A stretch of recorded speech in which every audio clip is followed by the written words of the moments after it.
दिल्ली और आसपास के क्षेत्रों में हवा के जहरीली हो जाने पर अब अचानक से सारी संस्थाएं बोलने लगी हैं। कोई आदेश दे रहा है, कोई आलोचना कर रहा है, कोई सवाल कर रहा है, तो कोई पत्र लिख रहा है। हमारी संस्थाओं की प्रतिक्रिया भी फेसबुक और ट्विटर की टाइमलाइन जैसी हो गई है। हवा क्यों जहरीली हुई, इसके कारण सबके पास है, लेकिन बहस का एक बड़ा हिस्सा उन किसानों को खलनायक बना रहा है जो धान की कटाई के बाद खेतों में उसकी जड़ें छोड़ देते हैं और जला देते हैं।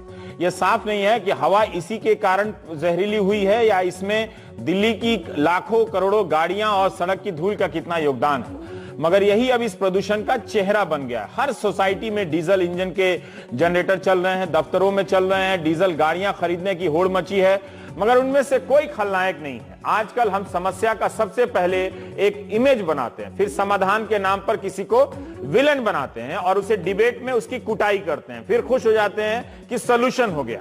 किसानों को विलन बनाने से पहले यह सोचना चाहिए कि क्यों वे कंबाइन हार्वेस्टर का इस्तेमाल करने के लिए मजबूर हुए। अलग अलग कारणों से मजदूरों का पलायन हुआ। वक्त बचाने के लिए और एक दूसरे की देखा देखी किसान कंबाइन हार्वेस्टर ले आए, निर्भर होते गए।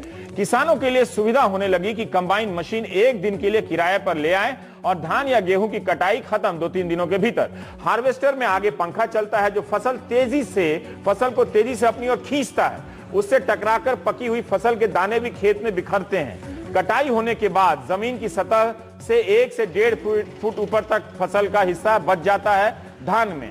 अब यह मशीन से नहीं निकलता। हटाने के लिए हाथ का इस्तेमाल करना होगा और मजदूरों की संख्या बढ़ानी होगी।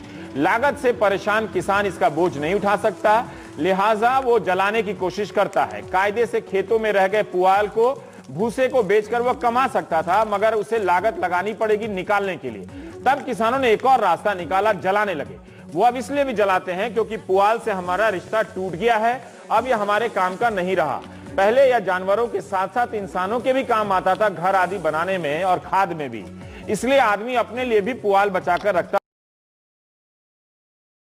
को वो सपोर्ट करते हैं। उनके नेताओं ने कब्जा कर लिया है, एनक्रोचमेंट। लिहाजा जब ये जलता है तो स्थानीय से लेकर राजधानी दिल्ली तक की हवा को प्रदूषित करता है। ऐसा नहीं है कि सिर्फ दिल्ली की हवा परेशान है, पंजाब और हरियाणा की हवा भी बहुत अच्छी नहीं है। किसानों को विलन बना देना आसान है, मगर वो किस चक्र में फंसे समझिए। उनके गांव में भी वही धुंध है जो दिल्ली के आसमान में है। भुगत वे भी रहे हैं, मगर उनकी कोई बात नहीं है। कुरुक्षेत्र के किसान राम सिंह ने बताया कि 1 एकड़ बासमती धान की कटाई के लिए लेबर 5500 रुपए मांगता है। तो सबको लेबर मिलता भी नहीं, वैसे तो मशीन सस्ती पड़ती है, तो 1200 रुपए में मशीन ले आए 1 एकड़ के लिए। मगर मशीन के कारण बासमती का दाना टूटता है तो मंडी में टूटे चावल का भाव नहीं मिलता। किसान एक नुकसान से बचने के लिए दूसरे नुकसान के जाल में फंसता है। हार्वेस्टर से गेहूं की कटाई होती है, मगर यह मशीन गेहूं को जड़ के करीब से काट देती है। 4 से 5 इंच ही सतह पर छूटती है। 1980 से पंजाब हरियाणा में कंबाइन हार्वेस्टर है। सोचिए, एक बिजनेसमैन से बात की जो 80 से इसका कारोबार कर रहे हैं। भगत सिंह ने बताया कि एक वक्त में उनकी मशीनें दिन रात काम करती थी, मगर अब सबने लोन लेकर खरीद ली है। अब लागत भी नहीं निकल पाती, हम ब्याज नहीं दे पाते। 14 से लेकर 19-20 लाख रुपए तक की कंबाइन हार्वेस्टर की मशीनें होती हैं। बहाने बहुत हैं। इसके बहाने बहुत दिनों बाद लोग कंबाइन के बहाने मशीन का विरोध कर रहे हैं। क्या कंबाइन मशीन का कोई विकल्प है? दरअसल कंबाइन का एक विकल्प है और उसका नाम भी विकल्प है। कई विकल्प हो सकते हैं, होंगे भी, मगर हमने जब कानपुर के विवेक चतुर्वेदी जी से संपर्क किया तो लगा कि उन्होंने जो प्रयोग किए हैं वो आपके सामने लाना चाहिए। बात उनके दावे की नहीं है, बात यह है कि खेती को क्या अलग अलग नजरिए से देखने के लिए लोग तैयार हैं। अगर ऐसे ही देखना चाहेंगे तो विवेक चतुर्वेदी की बात कुछ समझ आ जाएगी। विवेक चतुर्वेदी ने जब बिजनेस छोड़ खेती शुरू की तो मुनाफे की आदत थी। यहां घाटे से परेशान हो गए तो दिमाग लगाना शुरू किया कि लागत और तकनीकी को लेकर खूब प्रयोग किए। आप जो स्क्रीन पर अब देखने जा रहे हैं वो विवेक चतुर्वेदी की बनाई मशीन है, जिसका नाम है विकल्प। ये मशीन है विकल्प, हाथ से ही चला सकते हैं। इसके जरिए एक आदमी सुबह 4 घंटे और शाम को 4 घंटे काम करता हुआ अगर काटेगा तो भी एक दिन में 1 एकड़ की कटाई कर देगा। इससे खेत में 1 इंच भी धान का अवशेष नहीं बचता। देखिए कितनी सफाई से कटाई हो रही है। आप देख रहे हैं कि इस कटाई के बाद फसल का कोई नुकसान नहीं। इसकी लागत बहुत ज्यादा नहीं, 5 से 6 हजार है। 2-3 एकड़ के कटाई में ही आप इसकी लागत निकाल लेते हैं। चतुर्वेदी जी ने बताया कि इसके साथ एक किट भी देते हैं, लेकिन आप देखिए कि मजदूर को भी आसान है, उसे झुकना नहीं पड़ रहा है और वो आसानी से काटते चला जा रहा है। कंबाइन की तरह इसे खरीदने के लिए आप लाखों रुपया एक ही बार में जोखिम नहीं उठाते। उनके इस प्रयोग को देखने के लिए किसान देश भर से आते भी हैं और धीरे धीरे ले भी जाते हैं। यहाँ पर कृषि राज्य मंत्री भी आए, उनकी भी फोटो छपी, मगर अधिकारी आते हैं और नियम कानून समझाकर चले जाते हैं। और इस मशीन को लोकप्रिय बनाने या सरकार की तरफ से प्रमाणित करने का काम अभी तक नहीं हो सका, जबकि यहाँ सब आ गए। सरकारी प्रमाण का चक्कर छोड़ किसान अब खुद ले जा रहे हैं। गुजरात तक से किसान आए क्योंकि यह बहुत सस्ता भी है। चतुर्वेदी का कहना है, विवेक चतुर्वेदी का, कि किसानों को पता नहीं है कि उनकी लागत कितनी है और नुकसान कहां कहां हो रहा है। ये बात सही भी है, और मुनाफा कहां घट रहा है। ज्यादातर किसान देखा देखी चलते हैं और एक ने कंबाइन लगाई तो सब कंबाइन किराए पर ले आए।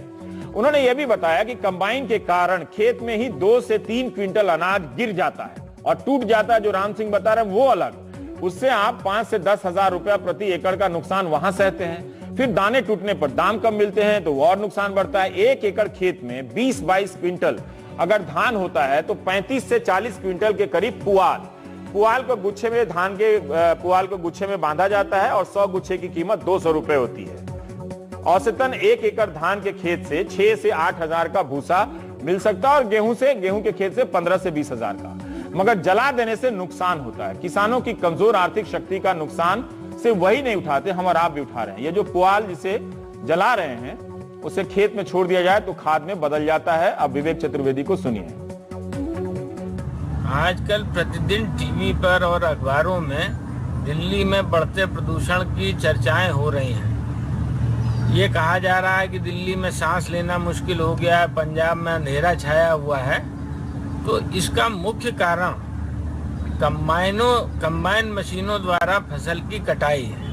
कंबाइन के काटने का तरीका ऐसा है कि उसमें 2 फुट का ठूंठ जो है वो खेत में बचा रहता है, और चूंकि दूसरी फसल बोनी होती है तो उसको जलाने के अलावा कोई चारा बचता नहीं है किसान के पास। और जब जलाते हैं तो अकल्पनीय नुकसान करते हैं, अपनी किस्मत में आग लगाते हैं।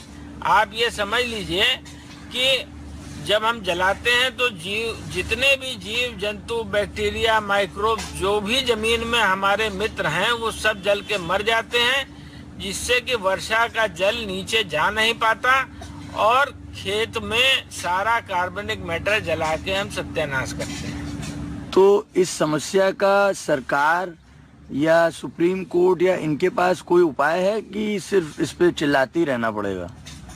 अभी तो खाली समस्या की चर्चा हम सुनते हैं, लेकिन हम लोगों ने एक ऐसा यंत्र बना लिया है, इस समस्या का निदान है। ये एक हस्तचालित यंत्र है जिससे कि गेहूं, धान, बरसीम, चारे सारी फसलें काटी जा सकती हैं और एक आदमी 10-12 आदमी जितनी कटाई कर लेता है, और इसमें कोई लागत भी नहीं आती, कोई प्रदूषण भी नहीं होता। तो ये पराली की समस्या का हल कैसे है? क्योंकि ये फसल को नीचे जड़ से काटता है, इसलिए इसमें पराली बचती नहीं है। पूरा भूसा बनाया जा सकता है या मल्चिंग के रूप में यूज करके खाद की कमी को पूरा किया जा सकता है। तो इस यंत्र को क्या नाम दिया है आपने? इसका नाम हमने रखा है विकल्प, समस्याओं का विकल्प प्रस्तुत किया है। तो सुन लीजिए, समस्या पे चर्चा से काम नहीं चलेगा, समस्या का विकल्प भी देना पड़ेगा। और वो आ चुका है।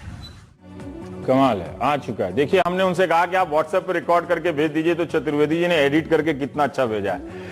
किसान जल्दी में है और जानकारी का अभाव है, तो उनका कहना है कि यूरिया के सहारे वो पहले पुआल को गलाने का प्रयास करते हैं, जब उससे जल्दी नहीं होता तो जलाने लग जाते हैं। विवेक का बनाया हुआ विकल्प सस्ता भी है और रखरखाव में आसान भी लगता है। यूट्यूब पर उन्होंने एक विकल्प नाम से चैनल बनाया है। विकल्प में आपको सफेद रंग की एक बोरी दिखेगी इसमें, ताकि वो फंस के अनाज जो है वो ना टूटे, बाली इसलिए लगाया हुआ। ये जो बोरी है सफेद रंग की, इसका जो ब्लेड है नीचे वो बाहर से आयात होता है और ब्लेड का बड़ा रोल है जो नीचे तक धान या गेहूं को काटता है। ऐसा नहीं है कि धान की जड़ों को काटने के तरीके हमारे पास नहीं है। हम ये भी नहीं कह रहे कि विवेक का विकल्प ही सबसे सफल और अंतिम है, मगर आजमाया जा सकता है। मगर इस तरह के प्रयोगों पर कितनी बात होती है।